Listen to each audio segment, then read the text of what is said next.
Hi again. So this is continuing off the last video. Kind of just blindly speaking because I have a lot of notes and pictures, and it's so much that I'm kind of forced to summarize what I'm trying to say. And I know that's going to make a lot of people in churches really mad that I'm summarizing God's word, but I'm trying to get a point across.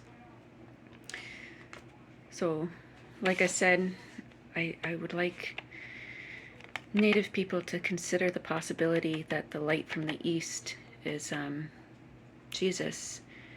And I wanted to point out, with thinking about our culture's teachings and learning about the Bible, it's almost like everyone has not liked the other, and Jesus is trying to bring us all together. So it appears the Jewish people don't like the Christian people, based on judgment. If I think they may look at them as they were sinful people, and they think that they don't understand the law of sin, and that's why they won't even look, and they see mistakes in the New Testament, and they think that's proof that it's wrong. But like I said in my last video, I did come across mistakes in the New Testament, and I figured out they were on purpose, such as Simon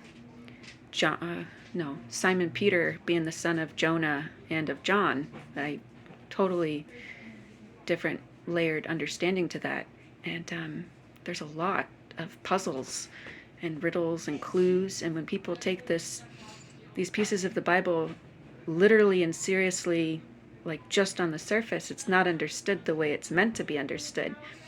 So I do believe that the Jewish people's Messiah is Jesus, but I think they might be both judging the book and the people, thinking that they're sinful people or something, or not understanding the law of sin. But see, these white people, if probably going to insult a lot of people talking about this, but this is the way I've seen things. You're guilty too. Like when you came over to North America to teach God's word,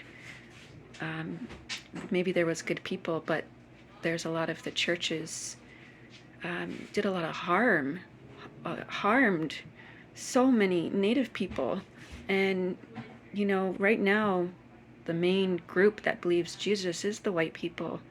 I mean, I know there's colors all around, but here it's mostly them. And right now, like I've realized Jesus is real now since March, and I'm looking around like who's talking about him, who's watching things, and it's almost like they know he's coming soon, and they've kind of given up trying to tell people, I think, because nobody's listening. And I totally understand that, because it's kind of too, like they've tried to tell people, like the good ones in the church, I'm not talking about the evil ones, the good people in the church have tried to share Jesus's word, but people like us, the Native people, we wouldn't even listen, because so much damage was done to our people through church doctrine. And this is probably the same history here, like different cultures judging each other and not getting along.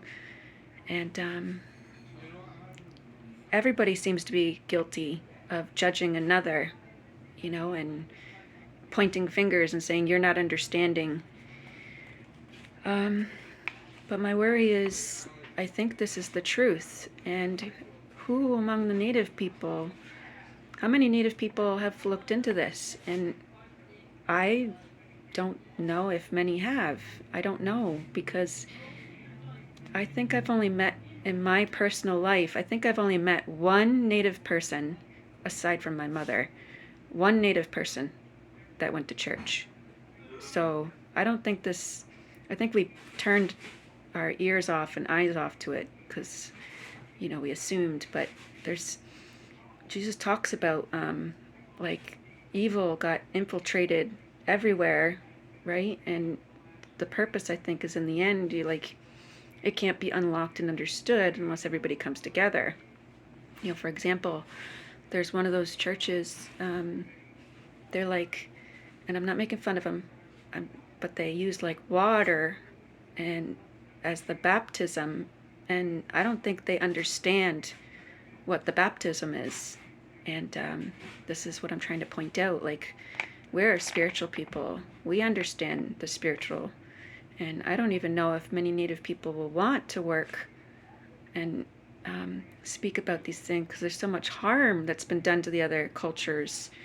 But if you start to learn about Jesus and what he's trying to teach, and the forgiveness and love, and that our enemy is not our brother, you do start to put your guard down.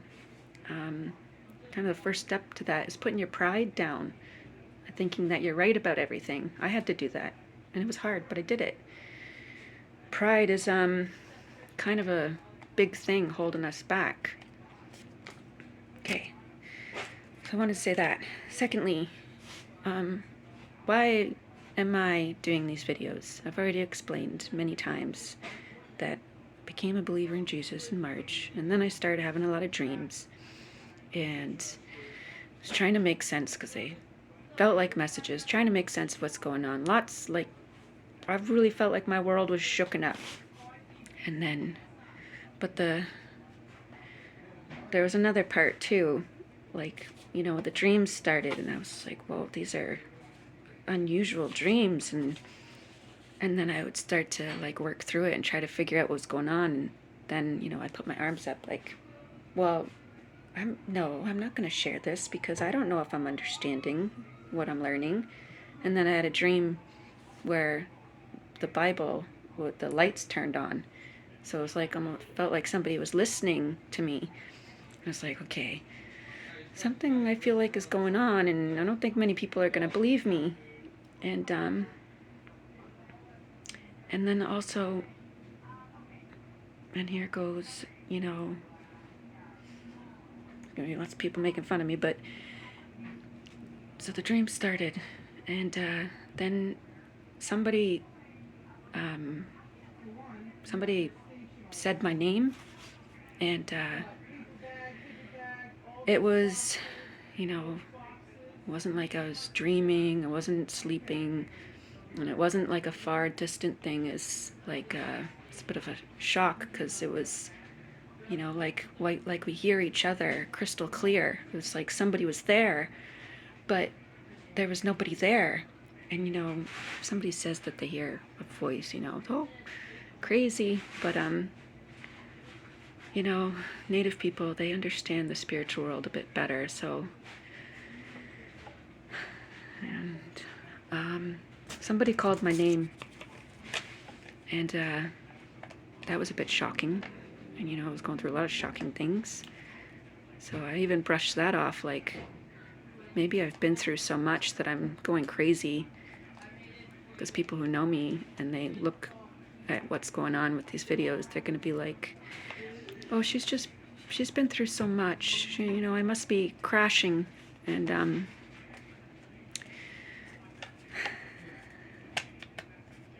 I kind of did go through crashing last summer.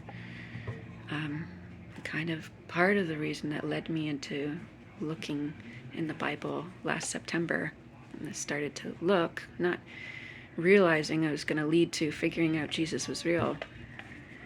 But if my name, somebody said my name, and then I kind of brushed it off, and then it's almost like somebody I can't see, and they wouldn't let me not, because the very next night they did it again. They called my name, except closer, whereas before it was an arm's length away.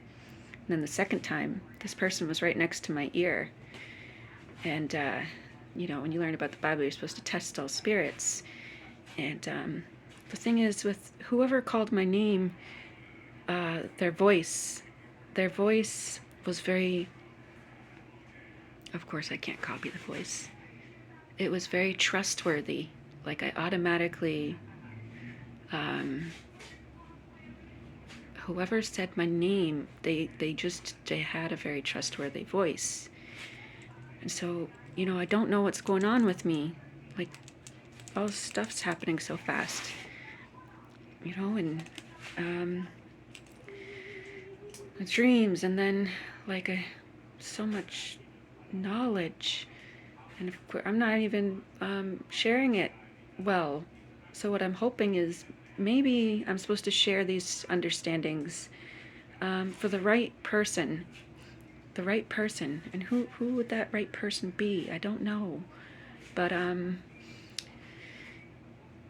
I think maybe like if a young Native person who works in the community, if they watch these videos and it, they're like they decided maybe they'll take a second look and consider these things.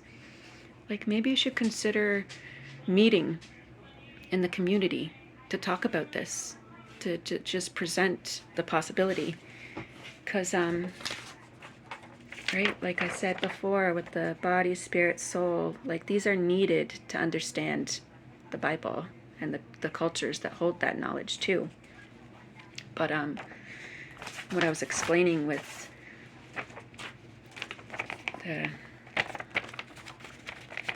these people, I said the Freemasons, but I think that they're also, this is good, but the evil amongst the world is, I think they're three parts too. And I think that the Freemasons, the people at the bottom, are really good people that just don't know what's going on at the top. And I think their other part, so I think this might be the spiritual part. And I think the physical part might be the Vatican, the top of the Catholic Church. And the thing is, the bottom of the Catholic Church, they're very good people. And I think they have no idea what may be going on at the top. And then here, who would be theirs? And I think that has something to do with the New Age religion, such as the Christ consciousness, the whole raising your own Christ consciousness and things like that. And, like these people, they don't understand what Jesus was trying to say. Okay, why did I see these spiritual things and understand what Jesus was talking about? Because I'm part Native. I understand the spiritual world. And then I realized, oh, maybe the reason some of them are lost is because, we are the ones with the spiritual knowledge. And I think they're the ones with the soul knowledge. And I have no idea what that looks like. I'm guessing here based off of our medicine wheel. I don't know how to explain myself. There's three good, and I think there's three bad. And this is spiritual Egypt, and then the Vatican, I think, is like the body, the physical. And they claim to not like each other, but I don't think that's true. I think somebody up above may know what's going on. And if you go to my other videos where I show, where all the pieces are needed and when they go into each other, like when you put the Bible together, it turns into a rainbow.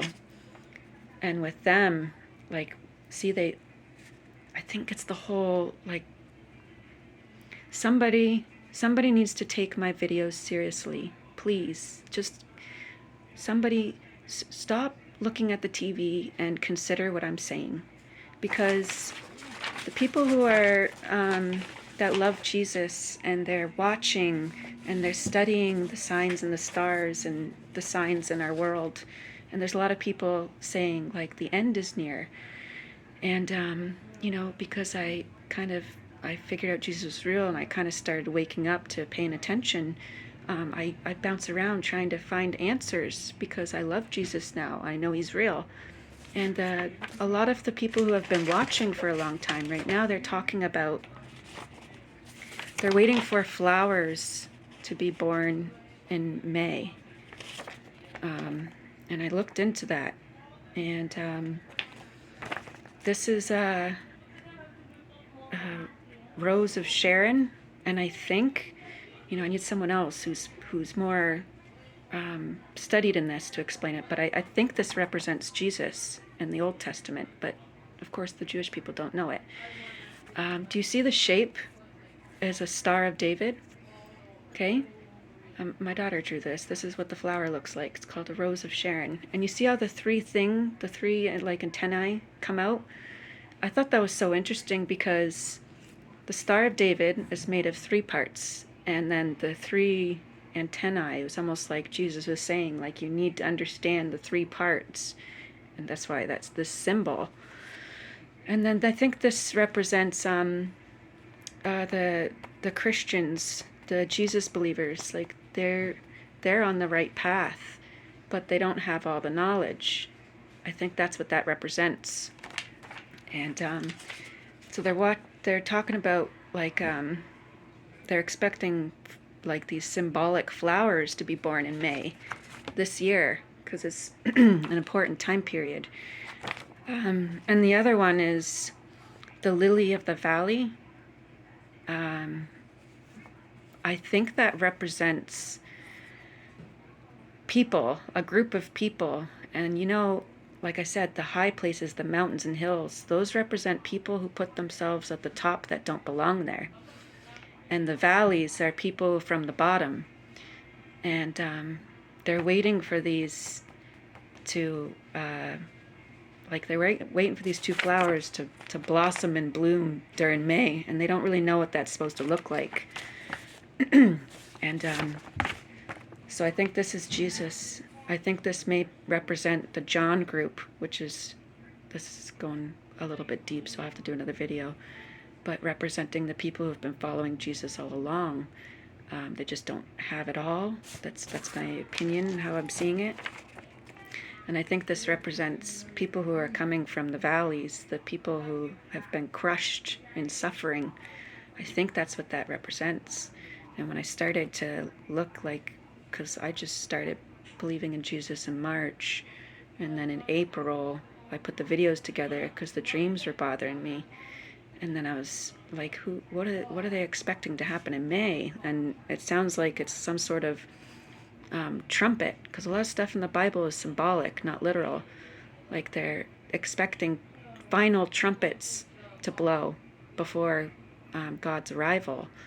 And I might, don't want to sound boastful, but I think I might be part of this group. And I have gone through a lot of suffering in my life, if that's what that represents. And then I started thinking, things started making sense. My name means flower, and my middle name is May. And I could be wrong, but this is how I'm looking at it. And people who know me personally, they know, like, my family has gone, or me and my partner, we're known as people with very bad luck. And it's not necessarily things we're doing to ourselves, it's just we seem to have really bad luck. So I've been through a lot of suffering, so has my partner. And there's something else too. When I was younger, I was a bit of a snob, and I was very judgmental when I was younger, very judgmental. I was so rude. And as I went through life, there was a bit of a running joke between me and my partner before I even found God. And it was, I don't judge people. I learned in my late 20s not to judge people because it always comes back at me. Started when I was younger. When I was a teen, I would judge other teen moms. I would say that would never happen to me. And then I became a teen mom.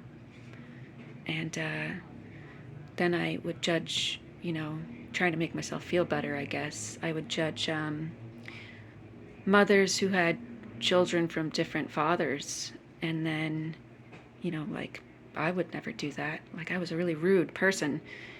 And then I became a mom of 2 children with 2 different fathers. And it's not like I planned for my life to go that way. It kind of just happened. and I love my children with all my heart. But, you know, people judge when those things happen, and they assume you're a bad person. And I did that. I did that to other people when I was younger. I judged young mothers or mothers that had children from different fathers, thinking I was better than them. And then I lived inadvertently their life. And now this theme went on from my teens all the way up to my late 20s. Like, felt like everything that I judged, I lived. There was even, you know, like, then I started judging other moms' parenting and things like that. And I went through an experience where I had a whole town judge me for my parenting based on a lie.